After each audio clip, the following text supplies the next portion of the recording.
আল্লাহর বান্দা যখন মুমিন বান্দা ইন্নাল আবদাল মুমিনা ইযা কানা ইনকিতাল মিন দুনিয়া ওয়া ইকবালিন ইলাল আখিরাহ, আল্লাহর কোন বান্দা যদি ঈমানদার হয় আর সেই লোকটি যখন মৃত্যুর সময় ঘনিয়ে আসে, নাজালা আলাইহিল মালাইকা, আল্লাহর ওই বান্দার সামনে অসংখ্য ফেরেশতা হাজির হয়ে যায়।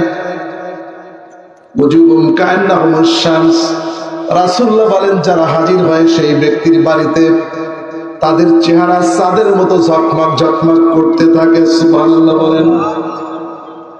ফেরেশতাদের সংখ্যা এত বেশি। ইয়াজলিসু মাদ্দাল বাসার, আল্লাহর ওই বান্দা মুমূর্ষু ব্যক্তি যখন তাকায়, তিনি তাকায় দেখে এই জমিন থেকে আসমান পর্যন্ত যত শূন্য জায়গা আছে গোটা জায়গাতে ফেরেশতা দিয়ে ভরপুর হয়ে গেছে। তার দৃষ্টি যত দূরে যায় ততদূর পর্যন্ত আল্লাহর ফেরেশতাদেরকে এই বান্দা দেখতে পায়। চিফ কমান্ডার মালাকুল মউত আজরাইল হাত্তা ইয়াজিউ মালাকুল মউত, এরপরে আসল ফেরেশতা মালাকুল মউত তিনি হাজির হয়ে যান। ইয়াজলিসু ইনদা রাসিহি, আল্লাহর বান্দার ঠিক মাথার পিছনে ওই ফেরেশতা মালাকুল মউত আজরাইল বসে যায়। বান্দা যদি ঈমানদার হয়, আল্লাহর হাবিব বলেন, মালাকুল মউত আজরাইল বলেন, ইয়া আইয়াতুহান নাফসুল মুতমাইন্না উখরুজি ইলা মাগফিরাতিন মিনাল্লাহি ওয়া রিদওয়ান, আল্লাহর বান্দা পবিত্র আত্মা তুমি বের হও, আল্লাহর ক্ষমা এবং সন্তুষ্টির দিকে বের হয়ে আসো।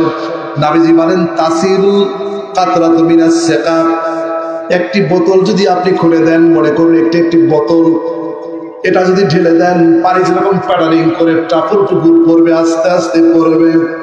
রাসূলুল্লাহ বলেন যখন বোতলটা যেমন খুলে দিলে যেমন পানি পড়ে আস্তে আস্তে স্যালাইনের মতো এরকম করে ধীরে ধীরে যেমন পড়ে, আল্লাহর হাবিব বলেন ইমানদার ব্যক্তির রূহগুলো ওরকম করে আস্তে আস্তে বের হতে থাকে। হাত্তা তারাও না গায়রা জালি, অনেক সময় তোমরা মনে করো লোকটার বড় কষ্ট হচ্ছে অথবা কোনো অন্য কিছু দেখতে পাও, কিন্তু সন্তান মায়ের স্তনের ভিতর যদি মুখ লাগায় আর মা সন্তানের মুখে যদি স্তন ঢুকিয়ে দেয়, সন্তান দুধ পান করতে করতে ঘুমিয়ে পড়ে, মা তার বাটটা সরিয়ে নেয়। ইমানদার ব্যক্তি যদি হয় তার রূহটা বের হয়ে যায় যেমন বোতলের পানি ধীরে ধীরে বের হয়ে যায়। সুবহানাল্লাহ বলে। আফার মিহুলতিল জান্নাহ, আর তার সামনে একটি কাপড়ের কাপড় আনা হয়। বর্তমান চিকিৎসা বিজ্ঞানে আগে ইনজেকশন দেওয়া হতো অ্যানেস্থেসিয়া করার জন্য, ওই ইনজেকশন দিলে কিছু সময় পর জ্ঞান হারা যায়, তারপরে অপারেশন করে যাতে রোগী বুঝতে। এখন কিন্তু এটা কম করে, এক ধরনের মেশিন আছে, মানে আধা হাত এক হাত দূর থেকেই সামনে ধরবে, আপনি আস্তে আস্তে শরীরটা ঠান্ডা হয়ে যাবে এবং অবশ্যই ধীরে ধীরে ঘুমিয়ে পড়বে, আর এরকম করে প্রয়োজন হয় না। ঠিক ওরকম মালাকুল মউত সে আকফালু মিন আকফালিল জান্নাহ, কাফনের কাপড় নিয়ে আসে জান্নাত থেকে, যেমন সাদা, এত বেশি সাদা, দুধের চাইতে সাদা। আতিয়াবুন রিহিল মিস্ক, মিস্ক আম্বরের সাথে এটা সুগন্ধি। হুরুতুম মিন হুরুতিল জান্নাহ, আল্লাহর জান্নাত থেকে এমন সুগন্ধি নিয়ে আসে, এক ফোঁটা দুনিয়ার সাগরের মধ্যে যদি এটা ফেলে দেওয়া যায় গোটা সাগর বেষ্ট আম্বরে পরিণত হয়ে যাবে।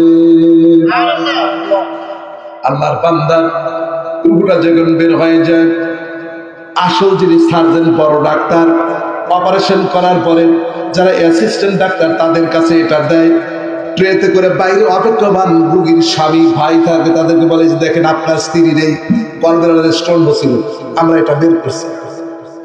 মালাকুল মউত আজরাইল রূহটা তার যারা সাবঅর্ডিনেট আছেন, অ্যাসিস্ট্যান্ট আছেন, তাদের হাতে রূহটা দেয়, এটা নিয়ে তারা রওনা দেয়। যখন প্রথম আসমান পার হয়ে যায়, প্রথম আসমানের ফেরেশতারা জিজ্ঞাসা করে মা হাজি রূহুত তাইয়্যিবা, এই পবিত্র আত্মা কার, এত সুগ্রাণ বের হচ্ছে? তখন বলে হাপানিয়া গ্রামের আব্দুর রহিম, পিতা আব্দুল করিম, এই যে লোকটা সুন্দর আচরণ ছিল, বিনয়ী ছিল, ভদ্র ছিল, সভ্য ছিল, আল্লাহর এই পবিত্র বান্দার রূহটা নিয়ে আমরা চলে যাচ্ছি। ফেরেশতারা তখন তাকে স্বাগতম জানায়। এইরকম করে মুহূর্তের মধ্যে সপ্তম আসমানে চলে যায়। আল্লাহ পাকের আরশি আজিমের নিচে একটা পাথর থাকে, সেই পাথরের নাম ইল্লিন। আল্লাহ পাকের কুদরতি পায়ের নিচে সেই পাথরটা থাকে। সেই পাথরের সামনে ফেরেশতারা হাত তাইয়ান দিলা, যখন সেটা পৌঁছে যায় সপ্তম আসমান পার দিয়ে ইল্লিনে, আল্লাহ উত্তর ফিল ইল্লিন, তার নামটা ইল্লিনে লিখে নাও। এরপরে আবার রূহটার একটা অংশ বান্দার কবরের ভিতরে নিক্ষেপ করা হয়। রাসূলুল্লাহ বলেন, ইজা উজিয়াল মাইয়াত বিকবরি আতাহু মালাকানে আসসাদানে, বান্দার যখন মৃত্যু হয়ে যায়, কবরে যখন রাখা হয়, দুজন ফেরেশতা আসে। আসসাদানে আরজুকানে, চোখ তাদের নীল এবং অত্যন্ত কালো, দাঁত দিয়া, হাতের নখ দিয়ে তারা কবর খনন করবে। কবরের মধ্যে যারা যারা তৈরি হয়ে যাবে, কবরের মধ্যে থরথর করে বান্দা কাঁপতে থাকবে। ইউকআদানে বিহি, বগলে হাত দিয়ে ঝাঁকুনি মেরে উঠানো হবে। ফায়ুকরানি ইসআলানে, ঝাঁকি মেরে বান্দাকে জিজ্ঞাসা করা হবে, মারু রব্বু, কে তোমার রব? রাসূলুল্লাহ বলেন, যারা আত্মীয় স্বজন কবরের আশেপাশে থাকে, যখন ফিরে আসে, তাওয়াল্লা আনহুম আসহাবুহু, আত্মীয় স্বজন যখন ফিরে আসে, লা ইয়াসমাউ কারআনি আলিহিম, আর কবরে বসে আল্লাহর ওই বান্দা শুনতে পায় যে আমার সন্তান, আমার বড় জামাতা, আমার ভাই, আমার ছাত্র, আমার বন্ধু, আমার গ্রামবাসী এখনো জুতার পায়ে দিয়ে দিয়ে আস্তে আস্তে কবরের পাশে হাঁটতেছে। কবরে শুয়ে শুয়ে আল্লাহর বান্দা কবরের সূর্যতার শব্দ, হাঁটার শব্দ এখনো শুনতে পাচ্ছে। এমন সময় ফেরেশতা জিজ্ঞাসা করে, ইয়াকুল আদওয়ান নাকির ওয়া আখিরুল মুনকার, একজনকে বলা হয় নাকির আর একজনকে বলা হয় মুনকার। এই প্রশ্ন যখন করা হয়, সম্মানিত ভাইয়েরা, প্রশ্ন করার আগে কবরের মধ্যে আর একটা ফেরেশতা হাজির হয়ে যায়। সেই ফেরেশতার নাম হলো রহমত ফেরেশতা। সুবহানাল্লাহ বলেন। আল্লামা গাজ্জালী রাহমাতুল্লাহ আলাইহি বলেন, কবরের মধ্যে সেই রহমত ফেরেশতা প্রথম হাজির হয়ে যায়। এই ফেরেশতা বলে, বান্দা তুমি লেখো। তখন বান্দা বলে, আমি তো লেখাপড়া জানি না, মা আমি কি লিখবো তাও তো জানি না, আর আমি যে লিখবো কলম কোথায়, কাগজ কোথায়, কালি কোথায়? তখন ফেরেশতা বলবে, চিন্তা করো না, কাপড়ের কাপড়ে তখন একটা ঝাঁকুনি মারে, সাথে সাথে 60 গাছ লম্বা কাগজ হয়ে যায়। সুবহানাল্লাহ। এবার বলে, বান্দা তুমি লেখো। মনে মনে চিন্তা করে, আমি যে অন্যায় করেছি, অবিচার করেছি, জুলুম করেছি, সেইটা তো লেখা যাবে না। তখন চিন্তা করে, একদিন তো আমি মাহফিলে গিয়েছিলাম, হাপানিয়া গ্রামে কবরস্থানে জালসে আমি গিয়েছিলাম, তখন সেটা বান্দা লেখে। এরপরে আমি কিছু টাকাও দান করেছিলাম, জুমার দিন নামাজ পড়েছিলাম, ঈদের নামাজ পড়েছিলাম, তারাবি নামাজও পড়েছি। ভালো কাজ তো কম বেশি সকলেরই আছে।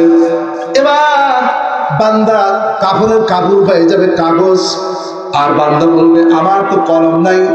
মুখটার আঙ্গুলটার মুখের ভিতর ফেরেশতা ঢুকিয়ে দিবে, সাথে সাথে আঙ্গুলটা কলম হয়ে যাবে, আর মুখের লালা হবে তার কালি। লেখা শুরু করবে। কিছু ভালো কাজ কম বেশি সকলেই করে, সেটা লিখবে, কিন্তু খারাপ যে কাজগুলো আছে সেটা আর লিখবে না। ফেরেশতাকে আল্লাহ আগেই জানা দিছে।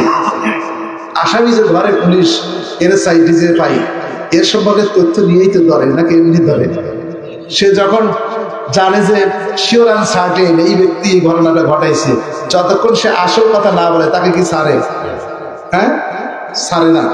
এটা বলা ছেড়ে দেয়। দুনিয়ায় তো ঘুষ দিলে চলে, আমাকে বাইক না, আমাকে মামা খালু, কবরে কি এগুলো চলবে? এই কবর সকলের সামনেই আছে না নাই? আর আমরা আরো 50-100 বছর বাঁচবো, কোনো সার্টেনটি গ্যারান্টি আছে? এখানে এসেছি কারো সাহায্য ছাড়া, ফিরে যাব অন্যের সাহায্য ছাড়া, ফিরে ঘরে যেতে পারবো কোনো নিশ্চয়তা নেই। তো সে আল্লাহর কুদরতের হাতে আমাদের জান। তো সেই কোরআনুল কারীমে বলা হচ্ছে যে প্রত্যেক ব্যক্তির ভাগ্য তার গলায় ঝুলানো আছে। সুবহানাল্লাহ। ভাগ্য কোথায় ঝুলানো আছে? গলায় ঝুলানো আছে। সম্মানিত ভাইয়েরা, এবার এই ফেরেশতা বলবে, তুমি লেখো। বলে, আমি তো লেখা শেষ করেছি। বলে, অন্যায় করেছো সেটা লেখো। তখন সে ছোট ছোট অন্যায়গুলা লিখবে।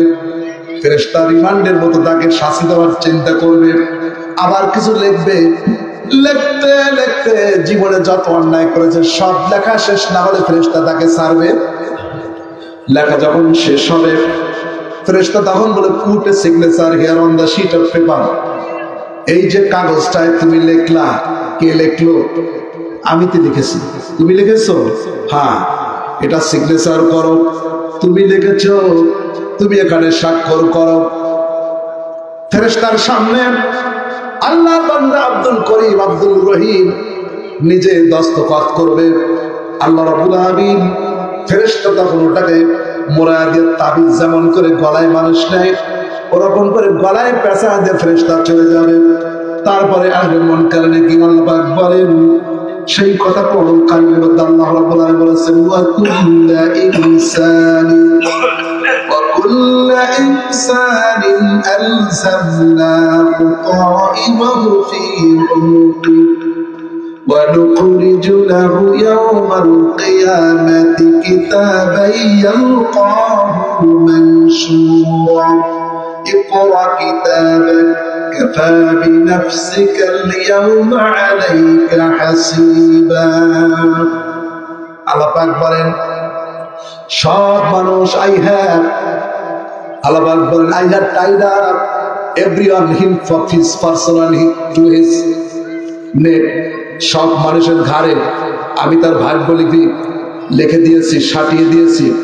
এখানে টাই যেরকম করে পরে আল্লাহ বলেন ওভাবে আমি আটকে দিয়েছি। কুল্লু ইনসানিন আলজামনাহু তাইরাহু ফি উনুকিহি, করার মধ্যে আমি ওকে বেঁধে দিয়েছি তার আমলনামা, তার ভাগ্যলিপি। এই যে আমলনামা করার ভিতর ফেরেশতা যে লেখালো সেই ফেরেশতা বলবে নিজে সিগনেচার করো। এবার গলার ভিতর বেঁধে দিয়া রেখে ফেরেশতা চলে গেল। মুনকার নাকির আসবে, প্রশ্ন হবে। বান্দা যদি ঈমানদার হয় রবের পরিচয় দিব রব্বি আল্লাহ। সম্মানিত ভাইরা আমার বন্ধুরা, ইবলিস শয়তান 70 বছর আপনার পিছনে চেষ্টা করেছে আপনাকে অপরাধ করার জন্য। কিতাবের ভিতর আছে 70 বছর চেষ্টা করে যত চেষ্টা না করেছে আপনার মৃত্যুর 1 ঘন্টা আগে আপনার 70 বছরের চাইতে বেশি চেষ্টা করে আপনার ঈমান নষ্ট করার জন্য।